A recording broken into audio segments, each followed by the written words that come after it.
நீங்கள் பார்த்துக் கொண்டிருப்பது உங்கள் விஜய். நான் கண்டேன் என்ற தலைப்பிலே நம்மிடையே பேச இருக்கிறார் துஷ்யந்த் ஸ்ரீதர் அவர்கள். ஸ்ரீமான் வெங்கடநாதார்யः கவிதார்க்கிக கேசரி வேதாந்தாச்சார்யவர்யோ மே சந்நிதத்தாம் சதா ஹ்ருதி.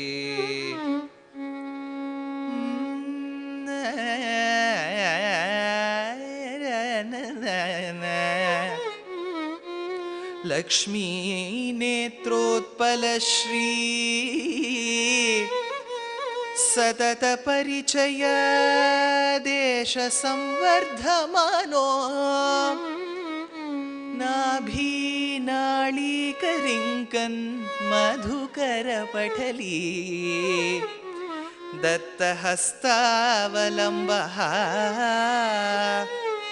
अस्माकं संपदोधान विरल तुलसी दाम संजात भूमा कालिंदी कांतिहारी कलयतु वपुषः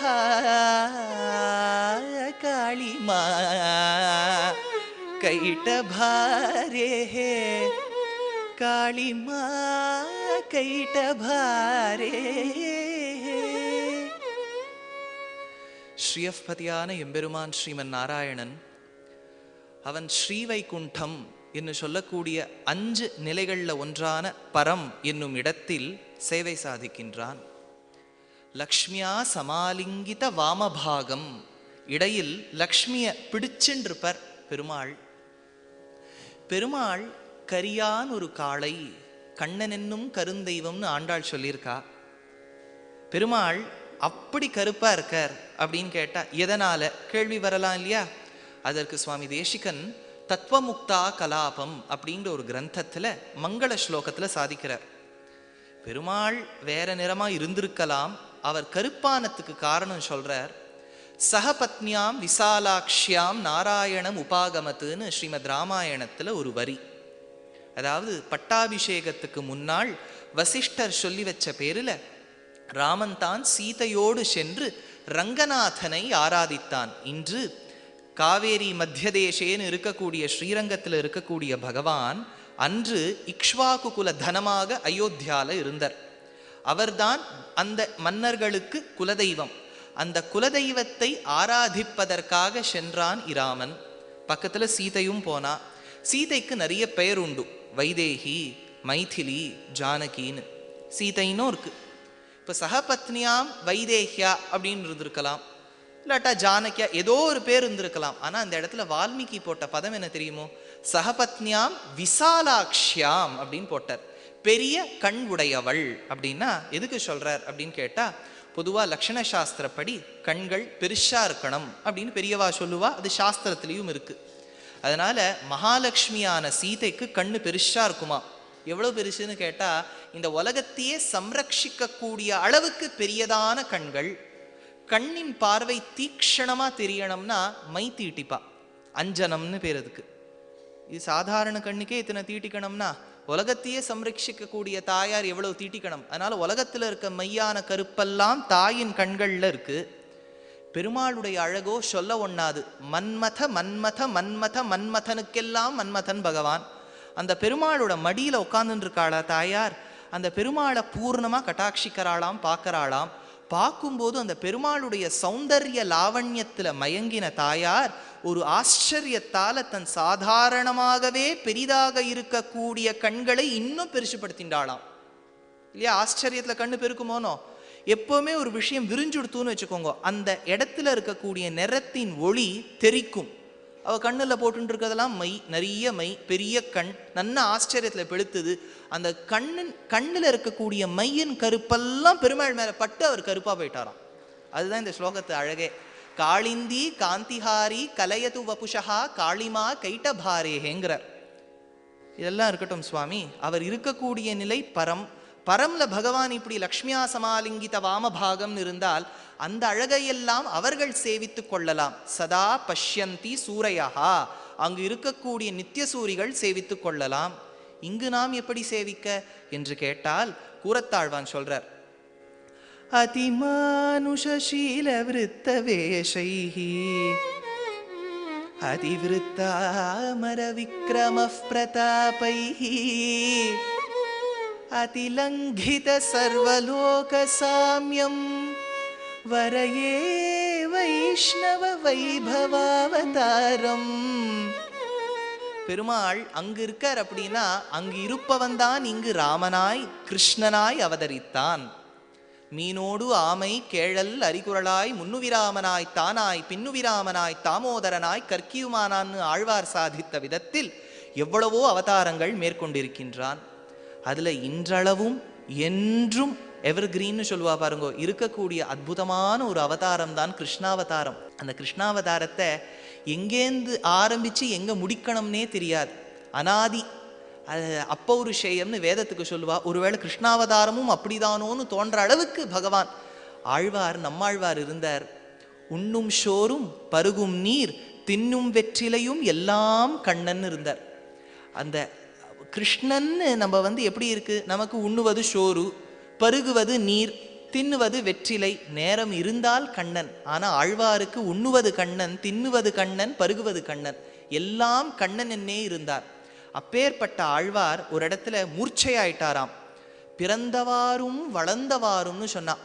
இவன் எப்படி பிறந்தான், எப்படி வளர்ந்தான், இவன் செய்த குணங்கள் குணச்சேஷ்டிதங்களை நான் என்னவென்னு சொல்லும் போதே மயக்கமா போயிட்டாராம் ஆழ்வார். அப்படி கிருஷ்ணாவதாரத்தின் ஒரு மயக்கு. ஆனா பாபநாசம் சிவன் அவர்கள் அனுபவிக்கும் போது சொல்றார், கையிலேந்தி ஷிராட்டி பலூட்டி தலாட்ட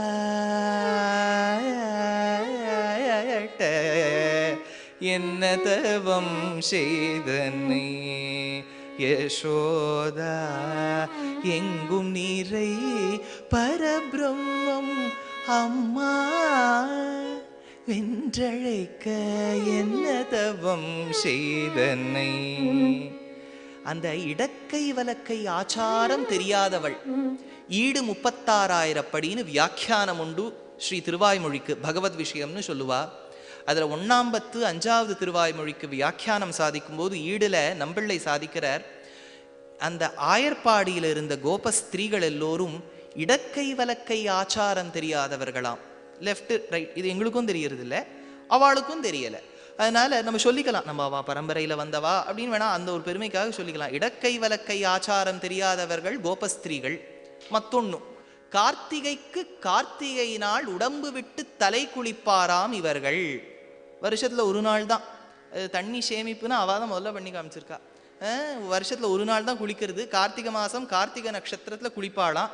அடுத்த குளியல் எப்போன்னு கேட்டால் அடுத்த வருஷம் கார்த்திகை மாதம் கார்த்திகை நட்சத்திரம். அதுவும் எப்படி தெரியுமா, அதுலேயும் ஒரு கிரமம் வச்சுட்டு இருக்காவா, ரொம்ப ஆச்சாரம். அதெல்லாம் என்னன்னா வருஷத்தில் ஒரு நாள் குளியல், இந்த வருஷம் தலையை விட்டு உடம்பு குளிச்சுருவாளாம், அடுத்த வருஷம் உடம்பை விட்டு தலை குளிப்பாளாம். இவ்வளோ ஆச்சாரம் பாருங்க.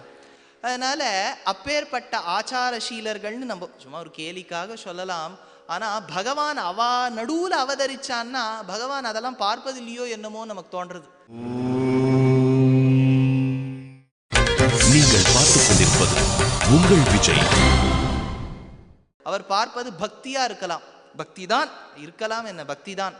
ஆனா அந்த கோபஸ்திரீகள் அப்படி என்ன புண்ணியம் பண்ணா அப்படின்னு கேட்டா அதுக்கு பாகவதத்துல சுகபிரம்மம் அப்படி அனுபவிக்கிறார். அந்த மாடு கண்ணுக்குட்டியும்ல சேர்ந்து பாக்கியம் பண்ணித்து.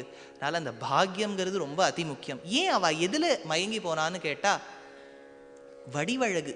அந்த பகவானுக்கு இருக்கே ஒரு அழகு, அது சொல்லவே ஒண்ணாது. யாதவாபியுதயத்துல சுவாமி தேசிகன் சாதிக்கிறார், 10,000 மன்மதர்களை நீங்க ஒன்னா சேர்த்துட்டு கிருஷ்ணனின் அழகுல ஒரு சொட்டு எடுத்தாலும் அந்த 10,000 மன்மதர்களுக்கும் சமானமாகாதான் இவன் அழகு. அவ்வளவு அழகா இருப்பாராம் பகவான். சந்தன சர்ச்சித நீலகளேபர பீதவசன வனமாலி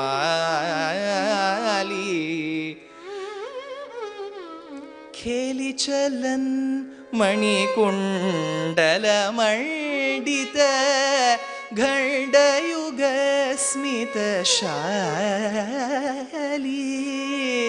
ಹರಿರಿಹ ಮುಗ್ಧವಧೂನಿಕರೆ ವಿಲಾಸಿನಿ ವಿಲಸತಿ ಕೇಳಿಪರೆ ಚಂದನ ಚರ್ಚಿತ ನೀಲಕಳೇವರ ಪಿತವಸನ ವನ ಮಾಲಿ ವನಮಾಲಿ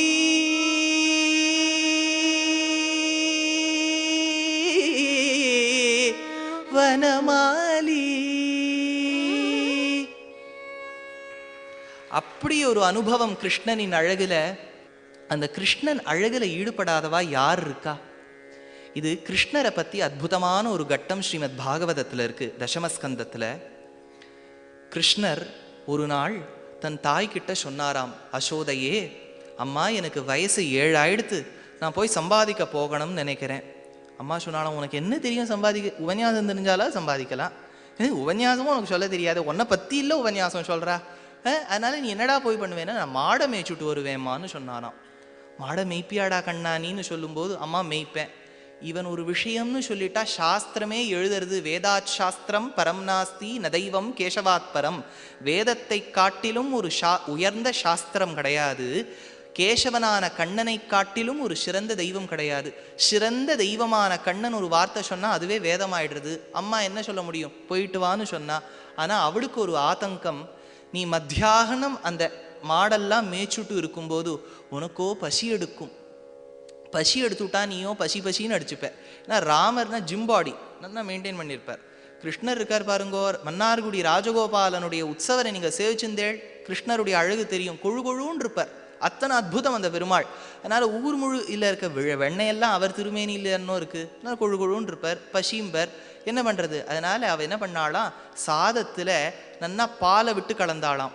தயிர் சாதமா கலக்கல, பால் சாதமா கலந்தா. ஏன்னா தயிர் சாதமா கலந்து விட்டா அது 12 மணிக்கு சரியா இருக்காது. பால் சாதமா கலந்து அதில் துளி தயிரை விட்டு, ஞாபகம் வந்துட்டு இருக்கோம் நமக்கு சாப்பிட்றது இல்லையா, அதனால் அதை விட்டு விட்டு 12 மணிக்கு சரியாக இருக்கும்னு சொல்லி அமிச்சா. அவர் போடுற குச்சியிலேயே ஒரு ஆணி அதில் மாட்டின்ட்டு போவார். அதில் ஒரு குஞ்சலம் நன்னா தொங்கும், சப்தம் கலிக்கும். அவர் போனார், முன்னாடி பசுக்களும் கன்றுக்குட்டியும் போகிறது, பின்னாடி இவர் போனார். அதை தான் ஆண்டாள் சொன்னா, கறவைகள் பின் சென்று காணம் சேர்ந்துன்போம் அறிவொன்றுமில்லாத ஆய்குலம். அறிவொன்னும் இல்லை அந்த ஆய்குலத்துக்கு. இடைச்சேரியில் வளர்ந்தவர்களுக்கு ஒரு அறிவு இல்லை, ஆனா கறவைகள் பின் செல்லக்கூடிய அளவுக்கு அறிவு இருந்தது. அது என்ன? ஞானேன ஹீனஹா பசுபை சமானஹான்னு பெரியவாச்சான் பிள்ளை அடிக்கடி வியாக்கியானத்தில் எடுப்பார். ஞானேன ஹீனஹா பசுபை சமானஹா, ஞானம் இல்லாதவன் பசுவுக்கு சமம். ஞானமே இல்லாத பசுக்கு பின்னாடி போனார்னா அதுக்கும் பெரியவா சொல்லுவா, அந்த பசுவானது நீ வராதேன்னு சொல்லலையாம், அதனால கிருஷ்ணர் போனாராம் பின்னாடி. போனார் பெருமாள். மத்தியாகனம் ஒரு வேளை, யமுனா நதிக்கரை, அந்த இடத்துல குழந்தைகள்லாம் சேர்ந்து உட்காந்துண்டுது. கிருஷ்ணா லஞ்ச் டைம், எல்லாம் உட்காந்துருத்து. கிருஷ்ணரை நடுவில் வச்சு உட்கார வச்சு அதெல்லாம் சொல்லிட்டு, நீ எங்களோட உட்காரப்படாது. கிருஷ்ணர் சொன்னார், உங்களோட தான் உட்காருவேன். அது சொல்லிவிடுது, நீ ரொம்ப அழகா இருக்க, நீ எங்களோட உட்காந்தா எங்களுக்கு ரொம்ப கஷ்டமா இருக்கு, காம்ப்ளெக்ஸ்னு சொல்றா பாருங்க, எனக்கு வந்துடும், அதனால நீ நடுவில் உட்காந்துப்போ, உன்னை சுற்றி நான் உட்காந்துக்கிறேன். எல்லாம் யமுனை நதிக்கரையில் உட்காந்துட்டு இருக்கு. இந்த யமுனை நதிக்கரைக்கு அப்புறத்தில் ஒரு குறிச்சி, ஒரு ஒரு ஒரு ஷேரின்னு வச்சுக்கோங்க, அதில் ஒரு குடிசல் கட்டி ஒரு பெண்மணி வாழ்ந்து வந்தாள். அவளுக்கு ஒரு குழந்தை, கணவன் மரித்து போய்விட்டான். குழந்தை மட்டும்தான் இவளுக்கு ஒரு ஒரு ஆஸ்வாசம் கொடுக்கறதுக்கு இருக்குது. குழந்தைய தினமும் தூக்கி வச்சு போய் இந்த சமயத்தில் ஊட்டும்போது அந்த குழந்தை கேட்கும், அம்மா நான் எங்கேயோ வெளில போகும்போது ஸ்வர்கம்னு எல்லாரும் சொல்லிட்டு இருக்கா, அது எங்கேன்னு நம்மளெல்லாம் தேடின்னு இருக்கோம், அதுவும் தேடி இருக்கு போல இருக்கு. அது கேட்டுது, ஸ்வர்கம்னா எங்கே இருக்குன்னு. அதுக்கு அம்மா சொன்னாலாம், ஸ்வர்க்கம் என்பது மேலே தாண்டா இருக்கும், மேலே பாருன்னாலாம். அது மேலே ஆ அப்படின்னு அண்ணாந்து பார்க்கச்சா வாயில் ஒரு வா, அவ்வளோதான். அடுத்த வா இப்படியே போட்டுட்டு ஓட்டின்னு வந்தா. இன்னைக்கு நதிக்கு இப்புறத்தில் இருக்கும் அந்த பெண்மணி குழந்தையோட இருக்கா, அப்புறத்தில் புதுசாக கெஸ்ட் யாரு? கிருஷ்ணர் தோழர்களோட உட்காந்துன்னு இருக்கார். அவர் தன்னுடைய அம்மா யசோதை கொடுத்த சாப்பாட்டு மூட்டையை பிரிக்கிறார். இடக்கை வலக்கை ஆச்சாரம் தெரியாதவர்கள்னு சொன்னேன் பாருங்க, அதுக்கு தலைவரே யாரு? கிருஷ்ணர் தான். லெஃப்ட் ஹேண்ட்ல தயிர் சாதம், மசுருள கபளம்னு பேர். இதுக்கு தயிர் சாதத்துக்கு மசுருள கபளம்னு பேர். இது தயிர் சாதமே சுலபமாக இருக்கே பேர்னா சம்ஸ்கிருதத்தில் அதுக்கு மசுரல கபளம்னு பேர். மசுரல கபளம் தொட்டுக்கிறதுக்கு ஏதாவது வேண்டாமா? கோவில்லையே நிறைய பேர் மார்கழி மாதம்லாம் வந்து கொடுத்துன்னு வச்சுக்கோ, ரொம்ப சாமர்த்தியமாக நிறைய பேர் என்ன பண்ணுவா, தூண்லேருந்து 2 பக்கத்துலேருந்து கை நீட்டுவா. அதெல்லாம் உண்டு. கொடுக்குறவருக்கு தெரியாது, இது 2 ஆளுன்னு நெஞ்சு கொடுப்பார். இவர் இந்த பக்கமாக வாங்கிட்டு டப்பாலாம் எடுத்துன்னு வந்து ஆற்றுக்கு போய் 4-5 நாள் வச்சுன்னு கூட சாப்பிடுவா. அந்த மாதிரி கிருஷ்ணர் என்ன பண்ணி விட்டார், அவருக்கு 2 கை பழக்கம். ஒரு கையில் தயிர் சாதம் வச்சுட்டார், இன்னொரு கையில் ஊர்கா, வெஜிடபிள் ஊர்கா, இதெல்லாம் இருக்குது பாகவதத்தில் வச்சுட்டார். இது ஒருவா அது ஒருவா. பிப்ரத்வேணும் ஜடர படயஹ ஸ்ருங்கவேத்யே ச கக்ஷே வாமே பாணோ மசுருள கபளோ தத்பலமங்குளீஷு. இன்னொரு கையில பழம் ஊர்கா, இந்த கையில மசுருள கபளம். இப்போ அதை சாப்பிட்றார் கிருஷ்ணர். சாப்பிடும்போது குழந்தைகள்லாம் அவரையே பார்த்துட்டு இருக்கு. அது சொல்லித்தான், கிருஷ்ணா எங்கள் ஆற்றுல எங்கள் அம்மா தக்காளி சாதம் கொடுத்து அமைச்சிருக்கா கிருஷ்ணா, நீ இந்த உருண்டை பிடி அப்படின்னு கிருஷ்ணர்கிட்ட கொடுக்குறது. டேய் நீ சாப்பிட்றா? இல்லை கிருஷ்ணா, நீ சாப்பிட்டுட்டு தான் நான் சாப்பிடுவேன். அதுகளுக்கு இருந்திருக்கு பாருங்க ஆராதன கிரமம். பகவான் சாப்பிட்டுட்டு தான் நம்ம சாப்பிடணும்னு அதுக்கு தெரிஞ்சிருக்கு. பகவான்கிட்ட கொடுத்து தான் கிருஷ்ணர் வாங்கிட்டார். இன்னொரு குழந்தை சொல்கிறது, அவன் அம்மா சுமாராக தான் பண்ணுவா கிருஷ்ணா, எங்கள் அம்மா நன்னாவே பண்ணுவா, தேங்காய் சாதம் பண்ணியிருக்கா, கொடுத்தா தேங்காய் சாதம். என்னடா எனக்கு இருக்கிறதே 2 கை, இவனோ சஹசிரசீரு சாபுருஷா சஹசிராட்சா, வேணும்னா 1000 கைகள் வரும், இருக்கிறது 2ன்னு சொல்லிட்டான். இன்னொரு கையில் வாங்கிட்டானாம். இன்னொரு குழந்தை, இல்லை கிருஷ்ணா நீ தான் சாப்பிடணும்னு கொடுக்கறது. கிருஷ்ண பிரேமி அண்ணா கேட்பார், அதுகளுக்கு என்ன ஒரு பக்தி இருந்தது பாருங்கோ, கிருஷ்ணா நீ முதல்ல சாப்பிடு நீ முதல்ல சாப்பிடுன்னு சொல்லிட்டே, அந்த பக்தி நம்ம கிட்ட இல்லேம்பர். அந்த மாதிரி அந்த குழந்தையெல்லாம் சாப்பிட்டுது. அப்போ கிருஷ்ணர் கண்ணீர் விட்டாராம். ஐயோ உங்களெல்லாம் விட்டுட்டு நான் இத்தனை நாள் வைகுண்டத்தில் இருந்தேனே, அங்கே இருந்து நான் என்ன கிழிச்சேன்னு கேட்டாராம் கிருஷ்ணர். கையில் சாப்பிட்றார். ஞாபகம் இருக்கா, ஒரு பெண்மணி குழந்தைக்கு ஊட்டி விடுவோன்னு சொன்னேனே சாப்பாடு, தினமும் அவள் ஸ்வர்க்கம்னா மேலே காண்பிப்பள். இன்னைக்கு அந்த குழந்தை கேட்டுதான் அதே கேள்வியை, ஸ்வர்க்கம்னா எங்கே இருக்குன்னு மேலே காமிக்காமல் கிருஷ்ணர் பக்கமாக காண்பிச்சாளாம். ஸ்வர்கே லோகே, ஸ்வர்க்கம்னா அங்கெல்லாம் இருக்கு, கிருஷ்ணர் இருக்கும் இடமன்னோ ஸ்வர்க்கம்னு அந்த குழந்தை கிட்ட காண்பிச்சாளாம். அந்த குழந்தை அதை சாப்பிட்டுட்டே இருக்கு. கிருஷ்ணர் எல்லாம் பாகவதத்தை நீங்கள் ஸ்லோகமாக அனுபவிச்சே கேட்டுட்டே இருக்க வேண்டியதான், நான் சொல்லிகிட்டே இருக்க வேண்டியதுதான், அவ்வளோ ஒரு அனுபாவியமாக இருக்கும். நீங்கள் பார்த்துக் கொண்டிருப்பது உங்கள் விஜய். கிருஷ்ணர் எங்க இருக்கார் அப்படின்னு கேட்டா, அவர் இருப்பது ஒரு ஸ்தலத்தில். ராமர் ஆராதித்த பகவான் இன்று இருப்பதோ ஸ்ரீரங்கத்தில். கிருஷ்ணர் ஆராதித்த பகவான் எங்கே? கேள்வி வரலாம் இல்லையா? இவரை காணவில்லை அவரை காணவில்லைன்னு பெரியவாச்சான் பிள்ளை ஏற்கனவே சாதிப்பார். பெரியவாச்சான் பிள்ளைக்கு ஆரோ கொண்டு துருப்பு சீட்டை கொடுத்தா, என்னன்னா கிருஷ்ணரை காணவில்லை ராமரை காணவில்லை. அந்த காலத்தில் நியூஸில் வரும் பார்த்துக்கடா, ஒல்லியான உருவம் நிஜார் போட்டு கொண்டு இருப்பான் அப்படின்லாம் வரும். அந்த மாதிரி இவர் எங்கே கண்டுபிடிக்கிறது, ராமர் எங்கே கிருஷ்ணர் எங்கன்னா? அதுக்கு சொல்கிற பெரியவாச்சான் பிள்ளை, ராமரை சரையூ நதிக்கரையில் தீர்த்தமாடும் அவசரத்திலே காணலாம். பட்டாபிஷேகம்னு ராமருக்கு தீர்மானம் ஆயிடுத்து. முன்னாள் ராத்திரி வசிஷ்டர் சொல்லி வச்சார், ராமா நீ பரஸ்திரீகள் மேலே உன் திருமேனி படப்படாதுன்னு. பரஸ்திரீகள்னு இவர் சொன்னது மற்ற ஸ்திரீகளை, சீதை அவர் சொல்லவே இல்லை. அன்னைக்கு ராத்திரி என்ன எடுத்து, மாமி சீதா மாமி படுத்துன்னு இருக்கா ராமர் பக்கத்தில். புரண்டு படுக்கும்போது மாமியோட தலைப்பு கொஞ்சம் பட்டுடுத்து ராமர் மேலே எழுந்துட்டார். 4 மணிக்கே போய் சரையூல தீர்த்தமாட போயிட்டார். அவரை அங்கே காணலாம்ங்கிற பெரியவாச்சான் பிள்ளை. அவ்வளோ ஒரு ஆச்சாரசீலமாம் ராமன். கிருஷ்ணர் எங்கே பார்க்கலாம் அப்படின்னு கேட்டால், கிருஷ்ணரை கோபிமார்கள் பொய்ஷகத்தே காணலாம். இந்த 1 வருஷத்துக்கு ஒரு வாட்டி தலையை விட்டு உடம்ப குளிச்சு உடம்ப விட்டு தலை குளிப்பான்னு சொன்னேனே, அவள் 1 வருஷத்துக்கு எவ்வளோ வாட்டி புடவையை மாற்றிப்பா? 1 வாட்டி தான் மாற்றிப்பா. அப்பேற்பட்ட ஆச்சாரமான கோபஸ்திரீகளுடைய புடவை தலைப்பில் தன் தலையை சுத்தின்னு இப்படி மூஞ்சியை நீட்டுவானாம் கண்ணன், அவனை அங்கே காணலாம்ங்கிறார். அதனால எவ்வளோ ஒரு கான்ட்ராஸ்ட் பாருங்க. இவர் ஒரு தினுசுன்னா அவர் ஒரு தினுசு. ராகவன்னா ரகுவம்சம், யாதவனான கிருஷ்ணன்னா யதுவம்சம். ராகவன் யாதவன். இது ஒரு 400-450 வருஷங்களுக்கு முன்னாடி ஸ்ரீ வைஷ்ணவ சம்பிரதாயத்தில் வந்த ஒரு ஆச்சாரியர், அரசாணிபாளை வெங்கடாத்வரி கவின்னு பேர். அவர் யாதவ ராகவீயம் அப்படின்னு ஒரு கிரந்தம் எழுதியிருக்கார். ரொம்ப முக்கியம், தெரிஞ்சுக்கோங்க. எவ்வளோ அழகுனா இந்த கிரந்தம். ஒரே ஒரு ஸ்லோகம் சும்மா சொல்கிறேன். சேவா தேயோ ராமலாலி யஸ்யா ராமோரா யஸ்யா பாலங்காரம் தாரம் தம் ஸ்ரீதம் வந்தேகம் தேவோ. சேவாதேயோ ராமலாலி யஸ்ய ராம மோரா யஸ்ய பாலங்காரம் தாரம் தம் ஸ்ரீதம் வந்தேகம் தேவோ. இந்த ஸ்லோகத்துக்கு என்ன அழகு தெரியுமோ? இடத்திலிருந்து வலப்புறம் லெஃப்ட்லேருந்து ரைட்டு படிச்சேன்னா முழுக்க கிருஷ்ணரை பத்தி சொல்லும், யாதவனை பத்தி. ரைட்லேருந்து லெஃப்டை படிச்சேன்னா ராமனான ராகவனை பத்தி சொல்லும். இதற்கு யாதவ ராகவீயம்னு பேர். அந்த மாதிரி சம்ஸ்கிருதத்தில் சுவாமி தேசிகனோ முன்னாடி இருந்த உபமா காளிதாசஸ்ய பாரவேர் அர்த்த கௌரவம் தண்டினஹா பதலாலித்யம் மாகே சந்தி திரையோ குணாகான்னு நம்ம சம்ஸ்கிருத கவிஞர்களும் தமிழில் ஆசை இருக்கக்கூடிய புலவர்களும் செய்யாத ஒரு அதிசயமே இல்லை. அதில் இது ஒன்று. லெஃப்ட்லேருந்து ரைட்டு, ரைட்லேருந்து லெஃப்ட். ஒன்று ராமர், ஒன்று கிருஷ்ணர். யாதவ ராகவீயம்னு பேர். எதுக்கு சொல்ல வந்தேன்? ராமரையும் கிருஷ்ணரையும் சேர்ந்து தான் அனுபவிக்க வேண்டும். ஆனால் இன்னைக்கு கிருஷ்ணருக்குன்னு ஒதுக்கிட்டோம்.